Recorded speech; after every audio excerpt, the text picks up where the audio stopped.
berbuat curang, berbuat khianat, maka dia bukan termasuk dari golongan kami.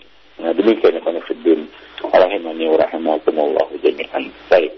Jadi kalau kita lihat sekarang ini banyak sekali tersebar ya hadis-hadis yang palsu, dusta atas nama Rasulullah sallallahu alaihi wasallam. Apalagi kita lihat kelompok-kelompok yang memang tidak peduli ya dengan hadis-hadis yang mereka bawakan, dengan hadis-hadis yang mereka sampaikan, dengan hadis-hadis yang mereka baca, mereka lahap begitu saja ya, seperti hati bulail. Ya, istilah para ulama, mereka itu seperti hati bulail, seperti orang yang mengumpulkan kayu bakar pada malam hari. Maka ya tidak menutup kemungkinan dia akan mengambil ular bukan mengambil kayu. Ya, akhirnya ia dipatuk ular tersebut. Demikian ikhwan fillah. Ya, praktek pemalsuan hadis ini sebenarnya sudah lama, ya sudah terjadi lama ikhwan fillah. Ya bukan sekarang ini saja. Ya sudah lama ya kita temukan ya orang-orang yang memalsu hadis Nabi Sallallahu Alaihi Wasallam. Ya, ada beberapa cara untuk mengetahui hadis-hadis ini ya. Kaifa yu'raf al-hadits al-mawdu'. Bagaimana kita dapat mengetahui satu hadis yang hadis itu adalah hadis yang mawdu' atau hadis yang palsu? Ada beberapa cara. Di antaranya adalah ya, kita mengetahuinya melalui pengakuan dari pemalsu hadis itu sendiri. Ya, kita mengetahui hadis itu palsu dari pengakuan pemalsu hadis itu sendiri. Seperti pengakuan yang dibuat oleh Abu Ismah Nuh bin Abi Maryam, ya, Abu Ismah Nuh bin Abi Maryam yang banyak memalsu hadis tentang fadail surat-surat Quran, fadilah surat-surat Quran. Ya, dia mengatakan, dia membuat satu pengakuan bahwa dia telah memalsu ya bi annahu wada'a hadits fadail suril Quran suratan an Ibnu Abbas. Ya, bahwa dia telah memalsu hadis-hadis tentang fadilah surat-surat Quran. Ya, surat demi surat dia buat ya hadis-hadis palsunya, dan itu dia nisbatkan dari Ibnu Abbas radhiyallahu anhu. Dinisbatkan kepada Ibnu Abbas oleh Abu Ismah Nuh bin Abi Maryam ini. Ya, jadi ini kita dapat ketahui ya, hadis-hadis palsu dan mawdu' ini dari pengakuan si pemalsu sendiri. Atau sesuatu yang bisa dianggap sebagai suatu pengakuan. Ya, bisa dianggap ya sebagai suatu pengakuan. Ya, misalnya apa? Ya, dia menyampaikan satu hadis dari seorang syekh. Lalu ditanya tentang hari lahirnya atau tahun lahirnya. Lalu dia menyebutkan tahun lahirnya. Ya, ternyata apa? Wafat syekh itu lebih dulu daripada hari lahirnya, daripada lahirnya. Dari situ dapat kita ketahui bahwa hadis itu terputus, ya hadis itu tidak sah diriwayatkan dari syekh tersebut. Ada keterputusan di dalam sanad hadis itu. Demikian ikhwan fillah. Nah, kemudian yang ketiga adalah melalui indikasi qarinah pada perawi. Ya, qarinah ya, yaitu indikasi tanda-tanda alamat yang bisa kita ketahui dari para perawinya. Misalnya seorang perawi itu adalah seorang perawi yang Rafidi. Ya, seorang Rafidi, penganut Syiah Rafidah. Ya, atau dia adalah seorang seorang Karami, ya, yaitu penganut mazhab Karami ya, yang membolehkan dusta, menghalalkan dusta. Ya, yang menghalalkan dusta. Ya, maka itu jelas dari situ, dari indikasi perawi ini bahwa hadis ini adalah hadis yang boleh dikatakan palsu atau maudhu. Ini misalnya seorang Rafidi, Syi'i Rafidi, dia meriwayatkan tentang fadail ahli bait, ya, tentang fadail ahli bait misalnya. Nah, demikian. Nah, kemudian ya satu hadis yang maudhu itu dapat juga kita ketahui dari qarinah fil marwi, indikasi yang ada pada riwayat, ya, pada matannya. Misalnya hadis yang rakik kelas, yang sangat lemah lafalnya, yang sangat asing dan janggal, ya, atau bertentangan dengan syariat Quran, ya, dengan syariat. Nah, demikian, ya, jelas-jelas bertentangan dengan syariat, ya, bertentangan dengan syariat atau dengan akal sehat, ya, atau dengan al-hifz. Nah, jadi ada beberapa cara kita bisa mengetahui ya, kepalsuan satu hadis. Nah, Ikhwani fi din azani Allah wa jami'an. Ya, metode yang dipakai oleh para pemalsu hadis di dalam membuat hadis-hadis palsu ini ada dua.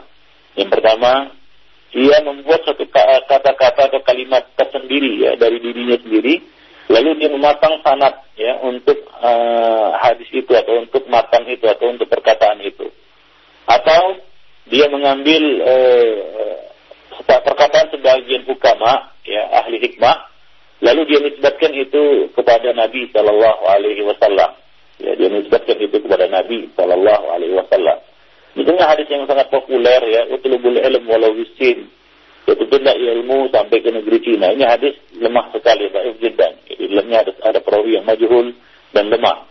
Ya, nah demikian. Dan itu disebutkan ya kepada Nabi sallallahu alaihi wasallam, padahal itu adalah hadis yang lemah.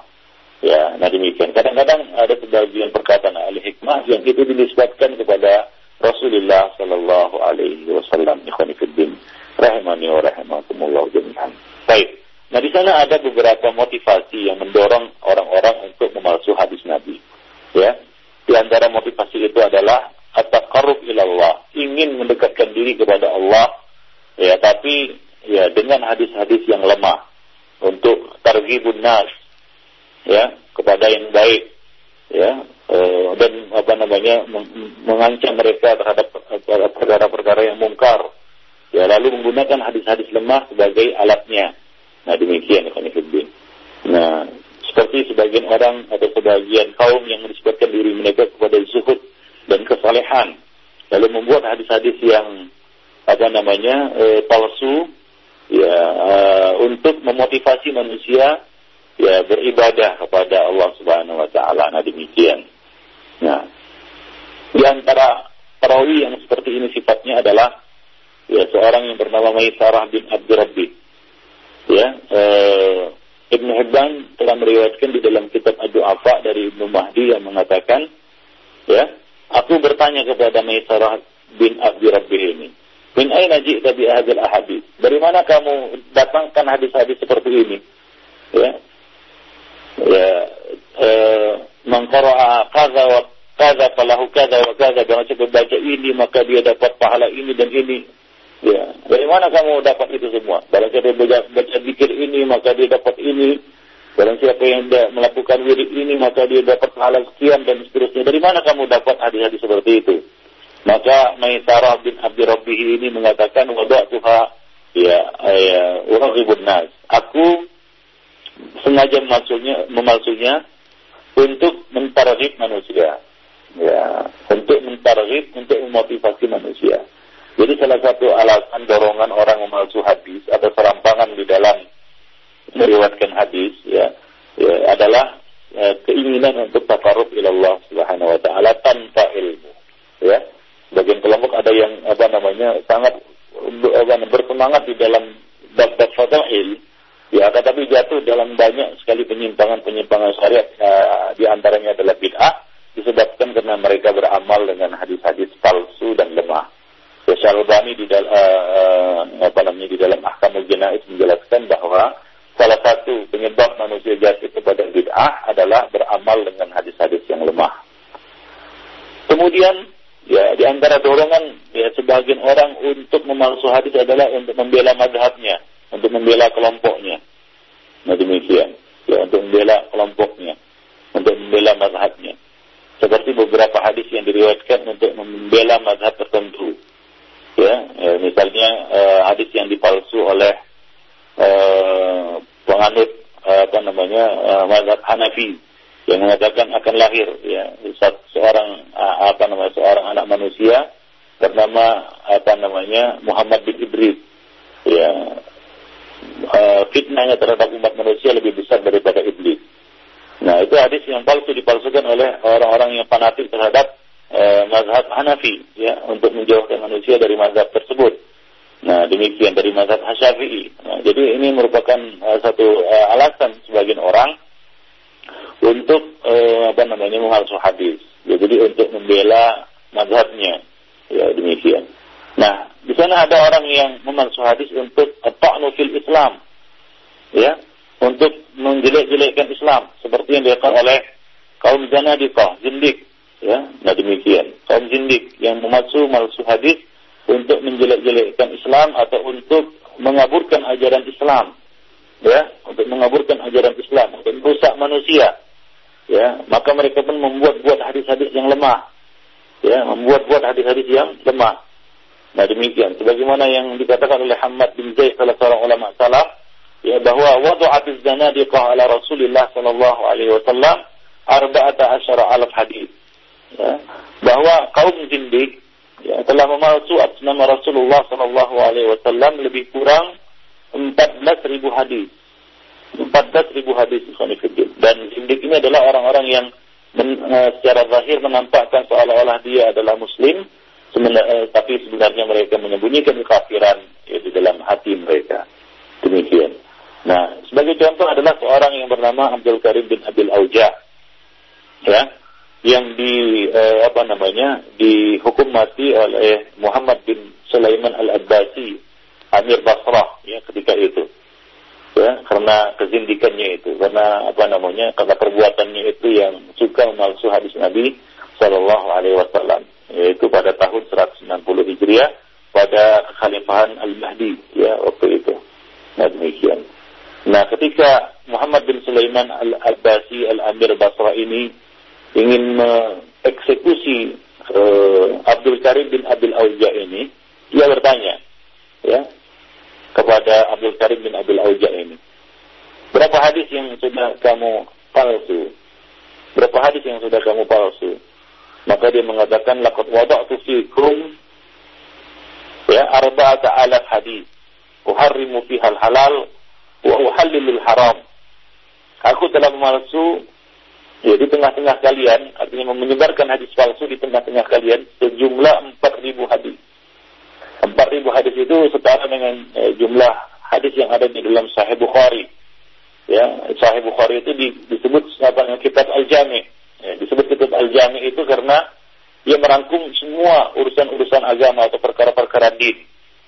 Maka kitab seperti itu disebut Al-Jami'. Di situ ada tafsir, di situ ada sirah, di situ ada fikih, di situ ada ibadah, ada akidah dan seterusnya. Kitab seperti ini disebut kitab Al-Jami'. Nah, hadis yang ada di dalam kitab Al-Jami' As-Sahih Imam Bukhari itu ada 4,000 tanpa pengulangan. Nah, yang dipalsu oleh si Abdul Karim bin Abil Auja ini lebih kurang 4,000 hadis. Jadi sama, setara dengan Sahih Bukhari. Ya, dan di 4,000 hadis itu dia halalkan yang haram dan dia haramkan yang halal. Dia bolak-balik syariat itu. Ya, bayangkan saja jika 4,000 hadis ini bertebaran di tengah-tengah kaum muslimin, ya mungkin, ya, Islam yang kita kenal sekarang ini, ya, berbeda 180 derajat dengan Islam yang diamalkan, dikenal dan dijalani oleh Rasulullah Sallallahu Alaihi Wasallam dan para sahabat. Demikian, ikhwan fillah. Itulah bahayanya mengamalkan hadis-hadis yang tidak jelas, ya, kedudukannya, ikhwan fillah. Azanillahu wa iyyakum jami'an. Nah, demikian juga seperti, ya, seorang yang bernama Muhammad bin Sa'id bin Hasan Al-Asadi Al-Syami Al-Maslub. Ya, dia disebut Al-Maslub, ya, karena matinya disalib. Ya, Imam Ahmad mengatakan qatalahu Abu Ja'far Al-Mansur fi Zanadiqah. Hadisun maudhu'. Imam Ahmad mengatakan dia dihukum mati oleh Abu Ja'far Al-Mansur karena zindiknya itu. Dan hadisnya adalah hadis-hadis yang maudhu'. Hadisnya adalah hadis-hadis yang maudhu'. Nah, demikian pula ada seorang yang mengaku nabi atau mutanabbi, ya, memalsu sebuah hadis, ya, yaitu Abu Abdullah Asy-Syami, ya, seorang yang bernama Abu Abdullah Asy-Syami, ya, Muhammad bin Sa'id Asy-Syami Al-Maslub. Ya, dia Humaid, ya, dia meriwayatkan, ya, satu riwayat yang palsu dari Humaid dari Anas secara marfu. Ya, dia mengatakan dalam hadis itu, ana khatamun nabiyyin la nabiyya ba'di illa ayyasha Allah. Ya, dia bawakan hadis itu. Ya, dia palsu hadis itu. Ya, hadis yang berbunyi, ana khatamun nabiyyin la nabiyya ba'di illa ayyasha Allah. Aku adalah penutup para nabi, tidak ada nabi sepeninggalku tambahan yang batil, tambahan yang palsu, yaitu dia tambahkan illa ayyasha Allah, kecuali Allah Subhanahu wa taala berkehendak, ya, berkehendak lain ingin menurunkan Nabi Muhammad. Jadi hadis ini palsu, jadi buat olehnya, ya, untuk membenarkan kezindikannya, yaitu dia ini mengaku nabi, mutanabbi, kalau dia memalsu hadis. Nah, demikian. Jadi ya, di antara motivasi yang mendorong ya para pemalsu hadis ini untuk memalsu hadis adalah untuk at-ta'nu fil Islam, untuk menjelek-jelekkan ajaran Islam atau ingin mengaburkan ajaran Islam, membuat satu kesesatan, penyimpangan di dalam ajaran Islam. Nah, kemudian di antara motivasi orang-orang memalsu hadis adalah at-tazalluf ilal hukam. Artinya ingin mendekatkan diri atau ingin mendekati penguasa. Ya, ingin mendekati penguasa. Ya, seperti kisah Riyad bin Ibrahim An-Nakhai Al-Kufi, ya, bersama Amirul Mukminin Al-Mahdi, ya, ketika dia menemui atau masuk menemui Amirul Mukminin Al-Mahdi yang sedang bermain merpati. Lalu dia bawakan satu sanad yang palsu lah, ya, yang diada-adakannya, ya, sampai kepada Nabi sallallahu alaihi wasallam tentang bolehnya bermain-main dengan merpati. Ya, la sabaqa illa fi naslin aw khufin aw hafirin aw janah. Dia tambahkan kalimat janah, maksudnya adalah sayap itu, ya, maksudnya adalah merpati. Ya, berlomba merpati ataupun bermain merpati. Ini untuk untuk mendapat ridho dari Al-Mahdi, yaitu dari Khalifah Al-Mahdi waktu itu. Nah, demikian ikhwan fillah. A'azzani Allah wa iyyakum jami'an. Jadi ada sebagian orang yang memalsu hadis itu untuk mencari ridho penguasa. Ya, mencari ridho penguasa. Lalu dibuat-buatlah hadis-hadis yang palsu dan lemah. Ya, seperti sekarang ini hubbul watan minal iman, kan begitu ya. Dan sejenisnya yang itu tidak sah dinisbatkan kepada Nabi sallallahu alaihi wasallam.